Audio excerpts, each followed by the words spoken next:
नमस्कार दोस्तों, आज हम कोऑर्डिनेशन कंपाउंड के पार्ट नंबर 3 को पढ़ेंगे। इससे पहले हमने 2 पार्ट पढ़े हैं। हमने लास्ट में पढ़ा था उपसह संयोजक यौगिकों से संबंधित कुछ परिभाषाएं। उन्हीं परिभाषाओं में नेक्स्ट है उभय दंतुक लिगेंड। उभय दंतुक लिगेंड वे लिगेंड जिनमें 2 दाता परमाणु होते हैं। ऐसे लिगेंड जिनमें 2 दाता परमाणु होते हैं परंतु एक समय में एक ही परमाणु द्वारा उपसह संयोजक बंध बनाया जाता है, उभय दंतुक लिगेंड कहलाते हैं। जैसे उदाहरण की हम बात करें CN-, CN- में कार्बन भी दाता है। कार्बन व नाइट्रोजन दोनों ही दाता परमाणु है। CN- में कार्बन व नाइट्रोजन दोनों ही दाता परमाणु है। यदि कार्बन बंध बना लेता है धातु से उपसह संयोजक तो नाइट्रोजन बंध नहीं बना पाएगा, है ना। और यदि धातु से नाइट्रोजन बंध बना लेता है तो कार्बन बंध नहीं बना पाता है। तो CN एक उभय दंतुक लिगेंड है। अगर C बंध बनाता है तो इसको साइनो कहते हैं। अगर C बंध बनाएगा संकुल यौगिक में तो इसको हम साइनो कहेंगे, और N बंध बनाता है तो इसको आइसोसाइनो कहते हैं। आइसोसाइनो, ठीक है। तो ऐसे लिगेंड जिनमें 2 दाता परमाणु हो लेकिन दोनों में से कोई एक ही बंध बना पाएगा। अगर कार्बन बंध बना लेता है तो नाइट्रोजन नहीं बना पाएगा। अगर नाइट्रोजन भी इससे बंध बनाएगा तो देखो 1 2 3 3 की एक वलय सी बन जाएगी जो कि अनस्टेबल होती है, अस्थायी होती है ना। तो कार्बन परमाणु बंध बना सकता है धातु से तो उसे साइनो कहेंगे। नाइट्रोजन बंध बनाता है तो उसे आइसोसाइनो कहेंगे। First example. दूसरे एग्जांपल की हम बात करें NO2-, NO2- में नाइट्रोजन व ऑक्सीजन दोनों दाता है, दोनों ही दाता परमाणु है। यानी संकुल यौगिकों में अगर NO2- होता है तो नाइट्रोजन भी उपसह संयोजक बंध बना सकता है और ऑक्सीजन भी उपसह संयोजक बंध बना सकता है। यदि नाइट्रोजन बंध बना लेता है धातु से, नाइट्रोजन बंध बना लेता है, मेटल है कोई भी, उससे नाइट्रोजन बंध बना लेता है तो फिर ऑक्सीजन बंध नहीं बना पाएगा। इसको कहते हैं हम नाइट्रो। अगर नाइट्रोजन बंध बनाएगा तो उसे नाइट्रो, और यदि ऑक्सीजन बंध बना लेता है धातु से, ऑक्सीजन बंध बना लेता है तो इसको कहते हैं नाइट्राइटो।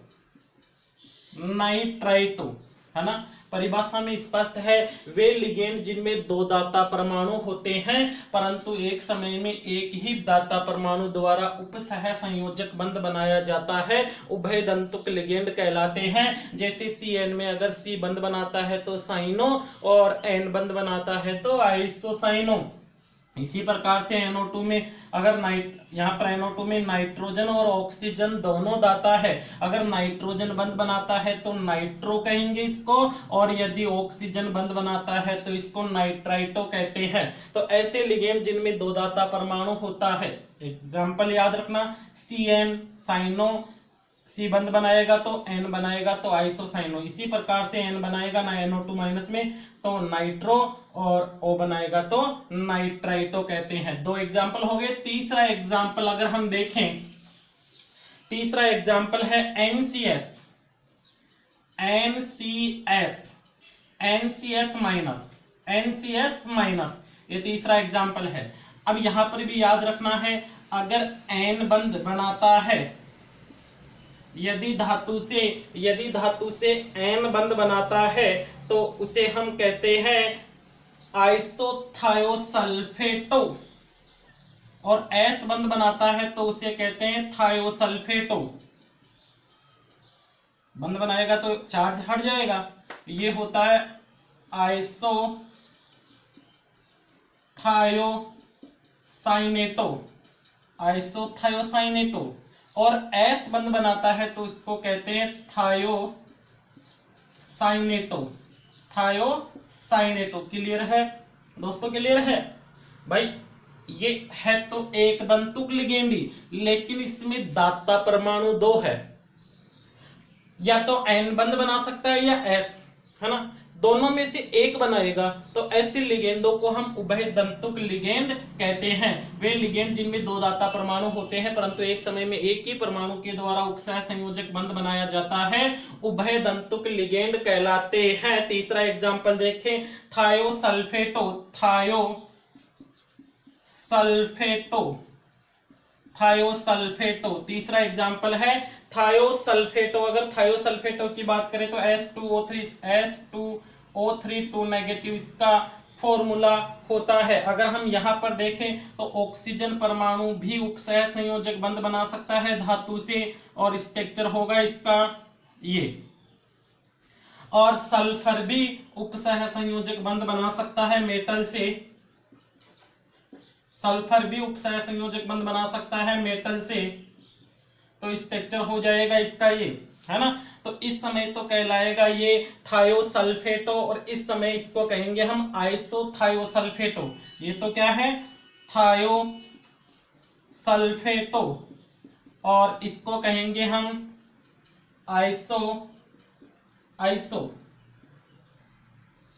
थायोसल्फेटो। एक तो थायोसल्फेटो होगा और दूसरा क्या होगा, आइसोथायोसल्फेटो। एक तो थायोसल्फेटो आइसो, है ना, आइसो करना है इसको, आइसोथायोसल्फेटो, आइसोथायोसल्फेटो, आइसोथायोसाइनेटो। तो ये 4 एग्जाम्पल है जो आपको अच्छी तरह से याद रखना है। उभय दंतुक लिगेंड के 4 एग्जाम्पल कौन कौन से हैं, Cn- है, NO2- है, SCN- है, और H2O3 2 नेगेटिव। ठीक है, H2O3 2 नेगेटिव, ये क्या है, 4 उभय दंतुक लिगेंड है। इन चारों में 2 दाता परमाणु है परंतु एक समय में एक ही परमाणु के द्वारा उपसह संयोजक बंध बनाया जाता है। ठीक है दोस्तों, बता सकते हो उभय दंतुक लिगेंड। नेक्स्ट परिभाषा है किलेट वाले या किलेट लिगेंड। ठीक है, द्विदंतुक या बहुदंतुक लिगेंड धातु से 2 या 2 से अधिक दाता परमाणुओं के द्वारा उपसह संयोजक बंध बनाते हैं तो उसे किलेट वाले कहते हैं। इस डेफिनेशन को एक एग्जाम्पल से समझते हैं। हम एक एग्जाम्पल लेते हैं PTEN का होल ट्वाइस +2। ये एक समन्वय मंडल लिया है संकुल यौगिक से।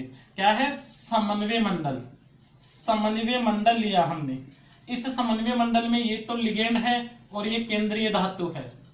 एक तो केंद्रीय धातु है और एक है लिगेंड। तो लिगेंड को आप देख रहे हो EN द्विदंतुक लिगेंड होता है। ये हमने पहले भी पढ़ा है, द्विदंतुक लिगेंड होता है ना। EN को हम कैसे लिखते हैं, EN होता है NH2CH2CH2NH2। इसको हम द्विदंतुक लिगेंड कहते हैं, EN को द्विदंतुक लिगेंड कहते हैं। अब ये केंद्रीय धातु से किस प्रकार से उपसह संयोजक बंध बनाएगा ये देखते हैं। देखो CH2 NH2 ये द्विदंतुक लिगेंड है, ये भी इससे बंध बनाएगा और ये नाइट्रोजन भी इससे बंध बनाएगा। नाइट्रोजन परमाणु है इसमें दाता। तो जब ये बंध बनाएंगे, ये EN लिखा मैंने इस संकुल यौगिक का EN, तो ये बंध बनाएगा तो एक वल्ले बनेगी, यहाँ पे एक रिंग सी बन जाएगी। इसी वल्ले को हम कहते हैं कीलेट वल्ले।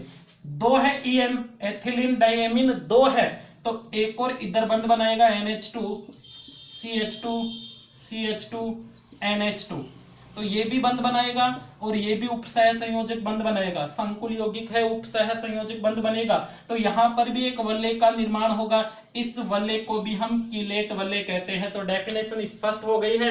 द्विदंतुक या बहुदंतुक लिगेंड जब केंद्रीय धातु से उपसह संयोजक बंध बनाते हैं तो एक वल्ले का निर्माण होता है जिसे कीलेट वल्ले कहते हैं, और ऐसे लिगेंडों को हम कीलेटिंग लिगेंड कहते हैं। एक और एग्जाम्पल हम लेते हैं, देखो COOX का होल ट्राइज +3। यहाँ पे केंद्रीय धातु तो कौन सी है, केंद्रीय धातु है कोबाल्ट, और लिगेंड कौन सा है, लिगेंड है OX जिसे ऑक्सीलेटो कहते हैं, ऑक्सीलेटो। और ऑक्सीलेटो को हम लिखते हैं CO negative double bond O, CO negative double bond O। ये हमने द्विदंतुक लिगेंड में पढ़ा। ऑक्सीलेटो किस प्रकार का लिगेंड है? द्विदंतुक लिगेंड, यानी ऑक्सीलेटो में दो उपसह संयोजक बंध बनाने की प्रवृत्ति होती है। अब देखो बंध किस प्रकार से बनेगा, जैसे ये कोबाल्ट है, अब इस कोबाल्ट से एक ऑक्सीलेटो बंध बनाए, double bond O, double bond O, ये लिखा हमने एक ऑक्सीलेटो, ये भी बंध बनाएगा, ये भी बंध बनाएगा, तो एक वल्ले बनेगी ना, इसी वल्ले को हम क्या कहते हैं? कीलेट वल्ले। इसी प्रकार से ऑक्सीलेटो 3 है तो एक बन गया, ये दूसरा और बना देते हैं, C double bond O, C double bond O, है ना। इसी प्रकार तीसरा और बना देते हैं, C double bond O, C double bond O, ठीक है। तो यहां पर भी ये वल्ले बन गई, ये वल्ले बन गई, तो इन सभी वल्ले को हम कहते हैं कीलेट वल्ले, और ऐसे लिगेंड कीलेट लिगेंड कहलाते हैं। संकुल यौगिक में जितने ज्यादा वल्ले होंगे स्थायित्व भी उतना ही अधिक होगा। संकुल का स्थायित्व होता है कीलेट वल्ले, कीलेट वल्ले की संख्या। संकुल यौगिक में जितने ज्यादा वल्ले बनते जाएंगे संकुल यौगिक का स्थायित्व भी उतना ही अधिक होगा। तो आसानी से 2 नंबर की डेफिनेशन आती है, 2 नंबर का क्वेश्चन आता है कि कीलेट वल्ले किसे कहते हैं। वैसे ज्यादातर 1 नंबर के क्वेश्चन ही पूछे जाते हैं। कोऑर्डिनेशन कंपाउंड के अंदर 1-1 नंबर के 4 क्वेश्चन पूछे जाते हैं। तो क्योंकि ये लेसन है ना यूनिट, ये 4 मार्क्स की है, 4 अंक की है ना, 4 अंक की है ये, तो बता सकते हो कीलेट वल्ले, ठीक है।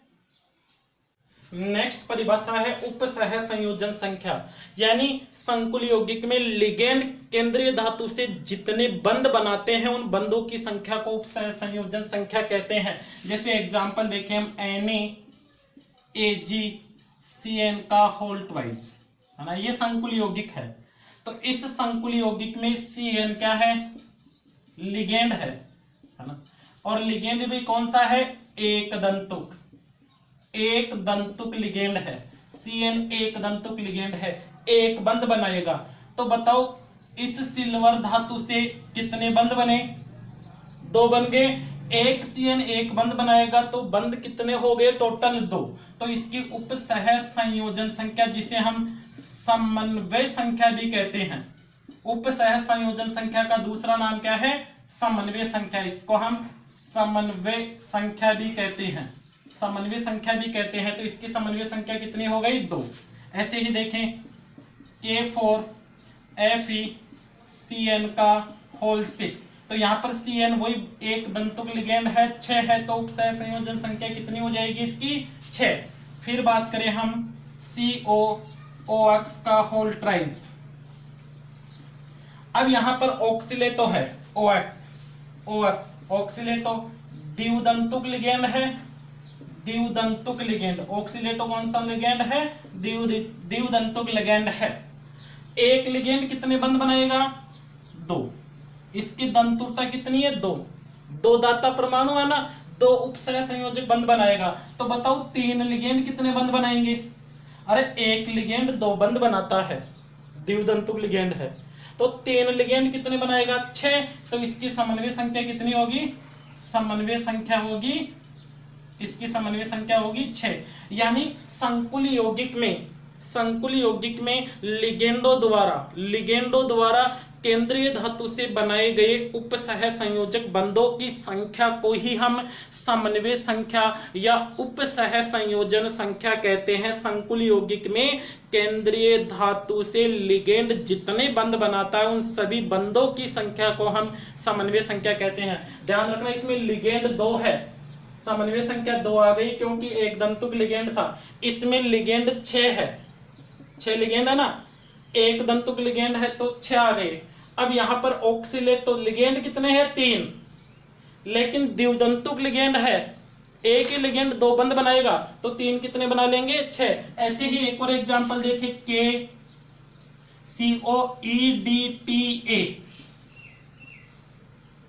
EDTA एक संकुल यौगिक है।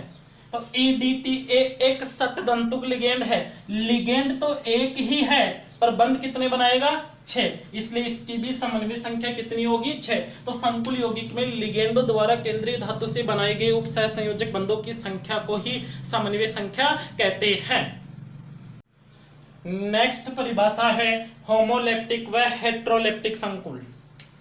होमोलेप्टिक व हेट्रोलेप्टिक संकुल। तो सबसे पहले हम बात करें होमोलेप्टिक संकुल।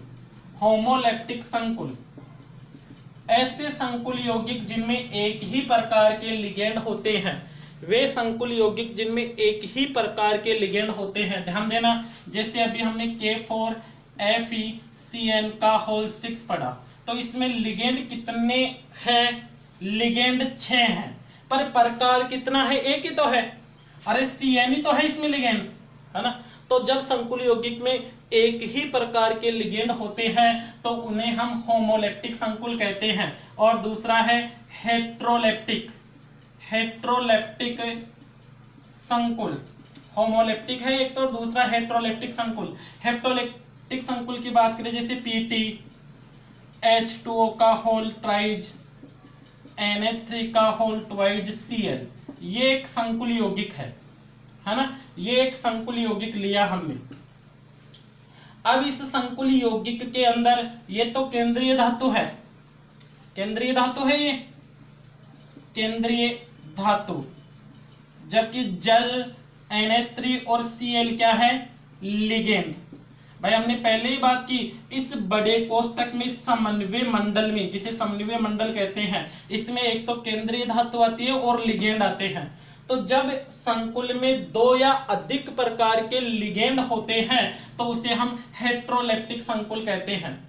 जब एक ही प्रकार का लिगेंड हो, एक ही प्रकार का, तो होमोलेप्टिक संकुल कहलाता है। और जब संकुल यौगिक में दो या दो से अधिक प्रकार के लिगेंड होते हैं तो उसे हम हेट्रोलेप्टिक संकुल कहते हैं। एक ही प्रकार का लिगेंड होने पर होमोलेप्टिक संकुल कहलाता है और दो या दो से अधिक प्रकार के लिगेंड होने पर हेट्रोलेप्टिक संकुल कहलाते हैं। नेक्स्ट परिभाषा है केंद्रीय धातु परमाणु की ऑक्सीकरण अवस्था।